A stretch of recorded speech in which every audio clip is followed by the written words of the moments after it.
Bonjour à tous, bienvenue aux amoureux de la toile. Aujourd'hui, on continue notre exploration dans les films mythiques sur le thème d'Halloween. Vous avez vu, je me suis positionné tel un Alain Decaux juste pour vous parler d'un film. Je suis pas peu fier d'ailleurs d'avoir ressorti un film assez méconnu pour aujourd'hui et pourtant qui a engendré deux remakes qui a aussi pas mal influencé quelques pointures du genre. Je veux bien sûr parler de Je suis une légende. Alors, pas la version de Charlton Heston, le survivant, pas la version de Will Smith, bien sûr, mais la toute première adaptation, celle de 1964, avec, tenez-vous bien, Vincent Price dans le rôle principal. C'est le visage emblématique des films d'horreur de la Hammer. Le DVD ici vous montre quel film nous allons parler.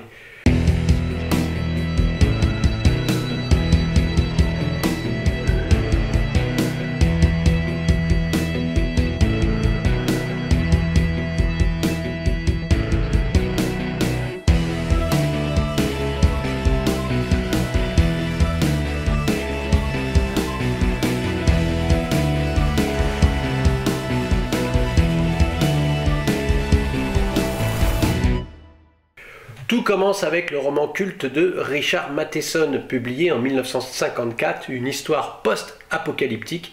Un seul homme est survivant d'une épidémie transformant l'humanité en créature mi-zombie, mi-vampire. Ce livre a inspiré des générations entières, comme des films The Night of the Living Dead et bien sûr les trois adaptations dont j'ai déjà mentionné le nom.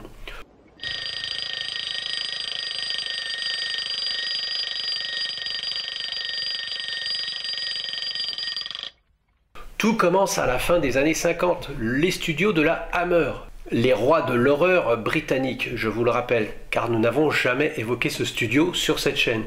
Ils achètent les droits du roman, ils demandent à Matheson d'en écrire lui-même le scénario.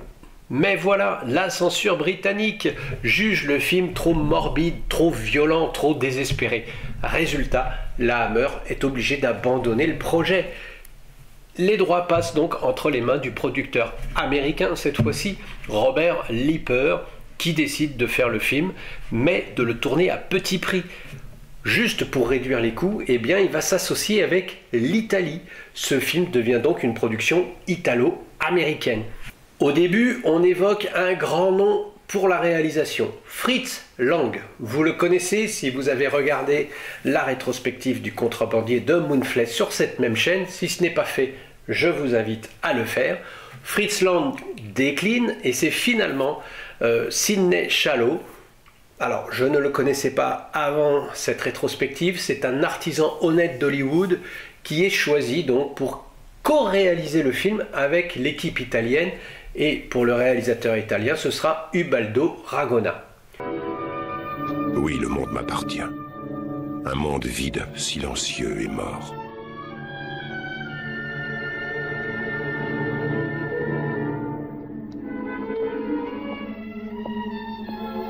De nouveaux clients pour la fosse.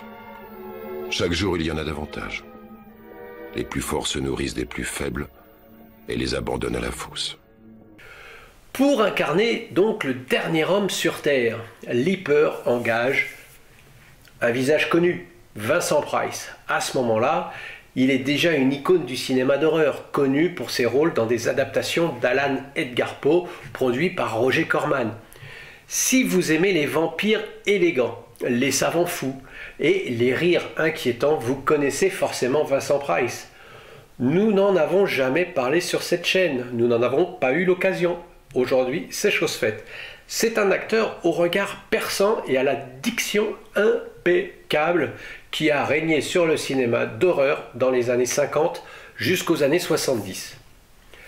Des débuts honorables à Broadway, puis à Hollywood, il devient une véritable icône gothique grâce à sa collaboration donc avec Roger Corman dans des adaptations, par exemple La chute de la maison Huster, Le masque de la mort rouge ou bien encore L'enterré est vivant, des adaptations donc d'Alan Edgar Poe.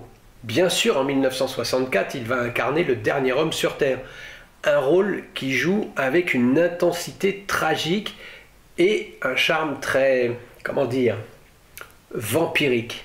Mais Vincent Price, ce n'est pas qu'un maître de l'épouvante, c'est aussi un grand amateur d'art, un fin gourmet. Il a d'ailleurs publié des livres de cuisine. Et c'est une voix culte. C'est lui qui prononce le monologue terrifiant à la fin du clip Thriller de Michael Jackson. The foulest stench is in the air, the funk of 40,000 years. And grizzled ghouls from every tomb are closing in to seal your doom. And though you fight to stay alive, your body starts to shiver. For no mere mortal can resist the evil of the thriller.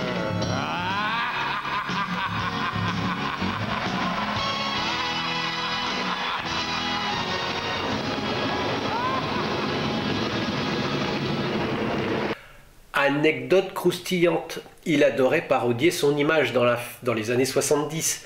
Il tourne notamment des comédies et il fait même un épisode dans le Muppet Show où il se fait mordre par Kermit la grenouille. Do you understand? Oh, sure. Oh well, some people learn faster than others.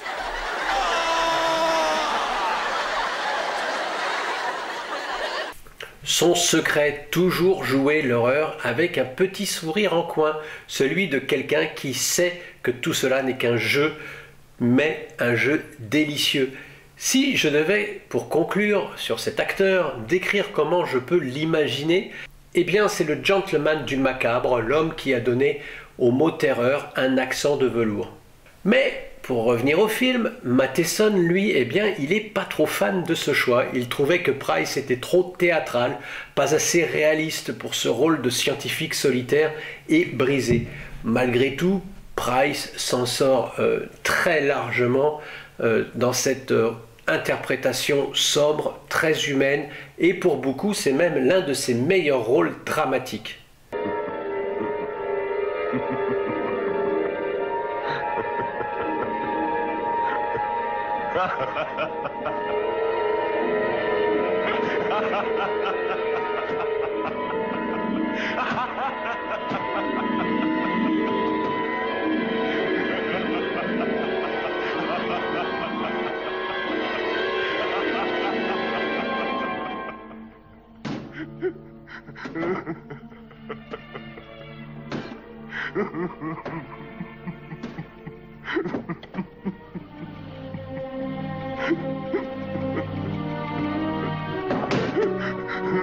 Le film est donc tourné à Rome, principalement dans le quartier EUR, comme euro.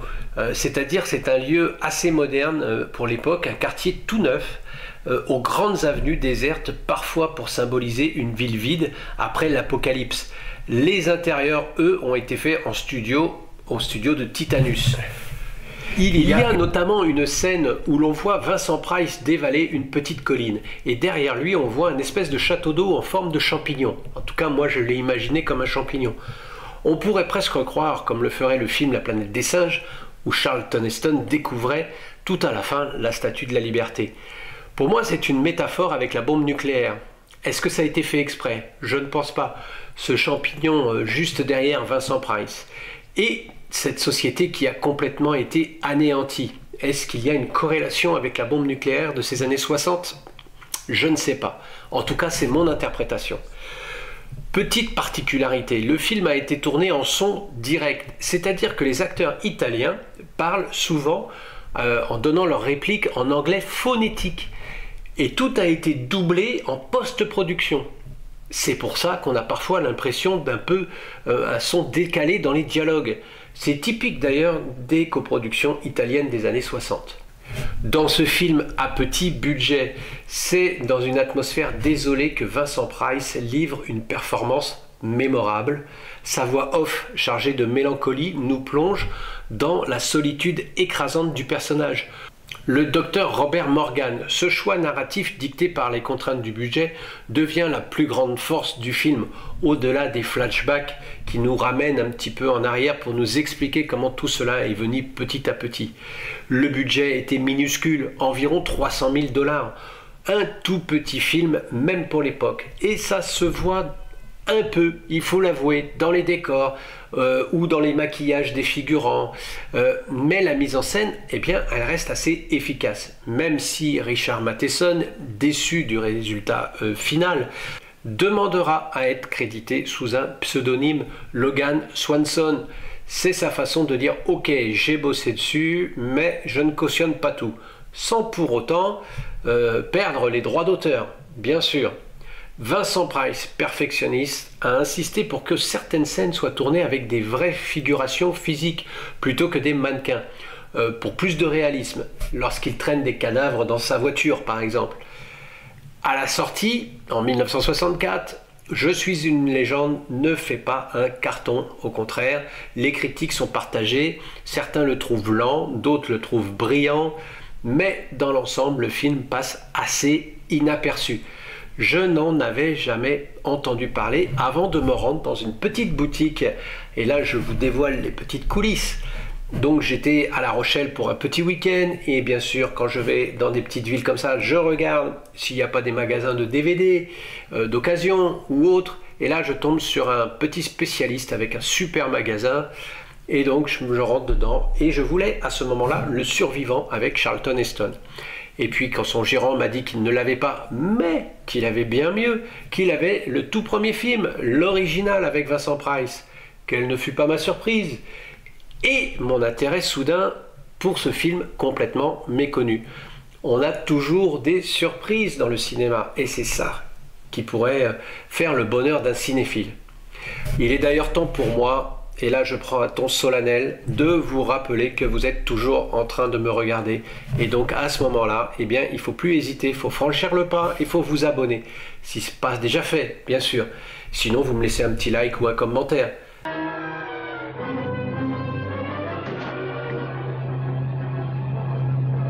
C'est Morgan!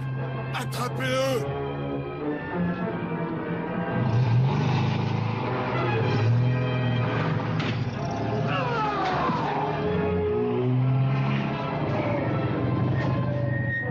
Commercialement parlant, donc, le film ne décolle pas. Mais avec le temps, il a été redécouvert. Aujourd'hui, beaucoup de cinéphiles le considèrent comme la version la plus fidèle du roman de Matheson, surtout dans sa fin tragique, que je ne dévoilerai pas ici, pas de spoil.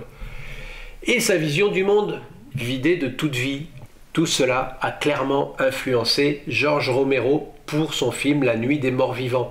Il le dit lui-même d'ailleurs. Les similitudes sont troublantes. Un héros barricadé dans une maison assiégée par des hordes de créatures lentes et sans esprit. Romero remplace simplement les vampires de Price par ce qu'on appellera bientôt des zombies. On change la face du cinéma d'horreur à jamais, que l'influence soit consciente ou non, Je suis une légende a servi de brouillon à Romero. Ce n'est pas rien quand même. On va pouvoir évoquer les 3 adaptations du livre de Matheson avec 3 époques, 3 styles différents. La première dont on parle aujourd'hui, celle-ci, je vous le remonte, voilà, de 1964. C'est du noir et blanc, c'est minimaliste, assez désespéré, la solitude y est presque palpable et la fin respecte vraiment le ton du roman. On peut le voir aussi, et là je vous engage à le faire, sur YouTube, dans une version colorisée. Alors, vous avez les 2 versions, version noir et blanc d'origine et la version colorisée.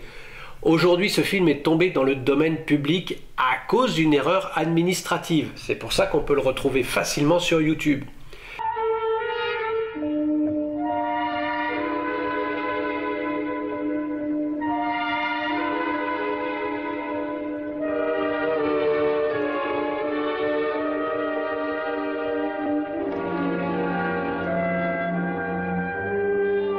Ensuite viendra The Omega Man, Le Survivant en français, en 1971, donc pas si longtemps après ce premier opus. Cette fois-ci, avec un héros incarné par Charlton Heston. On passe à la couleur, au groove des années 70. Les vampires deviennent des mutants albinos, on ajoute de l'action, des fusillades, un côté survivant de guerre bactériologique. C'est plus cool, mais c'est moins existentiel.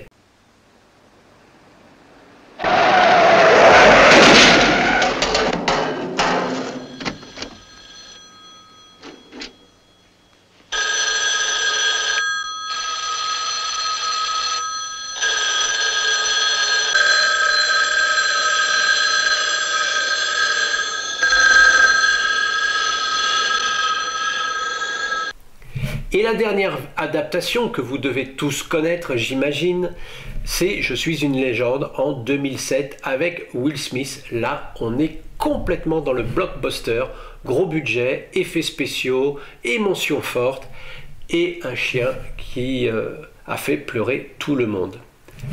Le film marche bien sûr du tonnerre. Will Smith à cette époque-là est au top de sa forme, plus de 580 millions de dollars au box-office, mais il s'éloigne complètement du message original.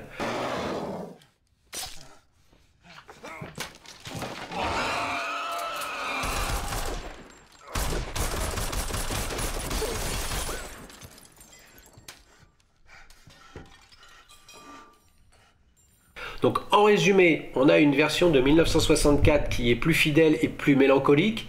En 71, la version devint plus pop et politique. Et en 2007, eh bien, ça devient juste un blockbuster émotionnel. Alors, est-ce qu'il faut s'attarder sur ce film? Est-ce que vous aurez le temps et l'envie de vous y attarder? Eh bien, vous devriez. C'est une belle curiosité. Il faut quand même le voir avec des yeux de cinéphile et se rendre compte de tout ce qu'il a pu apporter pour la suite. Il est vrai que l'on use d'artifices un peu vieillots dans ce film, comme le fait de pendre de l'ail aux portes pour éloigner les vampires, ou alors d'utiliser des miroirs qui servent à les distraire puisqu'ils ne supportent pas leurs reflets.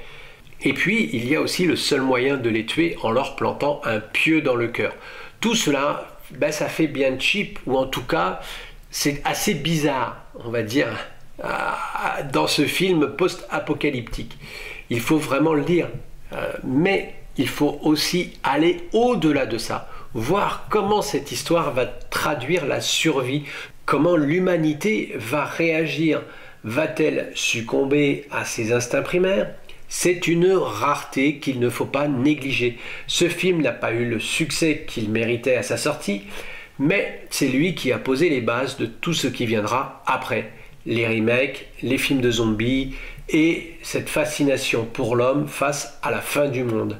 Alors, si vous ne l'avez jamais vu, eh bien, foncez. C'est du pur cinéma de science-fiction vintage, intelligent et surtout un petit bijou historique.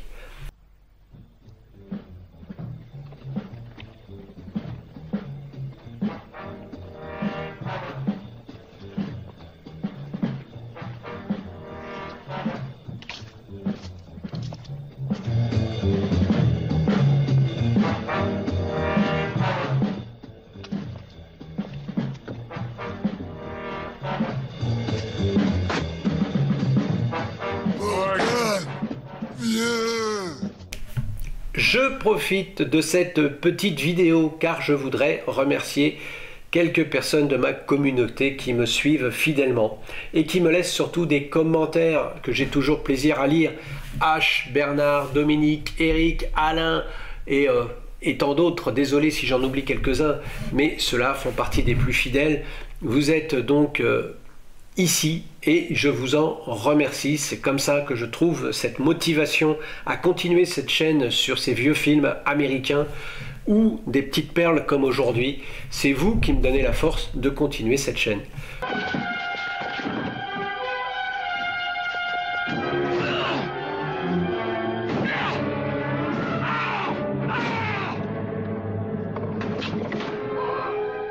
Morgan! On te tuera, Morgan! On te tuera! Sors! Morgan! Voilà, c'était important pour moi de mentionner toutes ces personnes et tous ceux qui me suivent. Ça me touche beaucoup. Sur ces belles paroles, eh bien, j'espère que je vous ai donné envie de retrouver ce vieux film sur YouTube, pourquoi pas, juste après peut-être cette petite rétrospective. En attendant, je vous dis à très bientôt. Portez-vous bien. Ciao, ciao, bonne toile.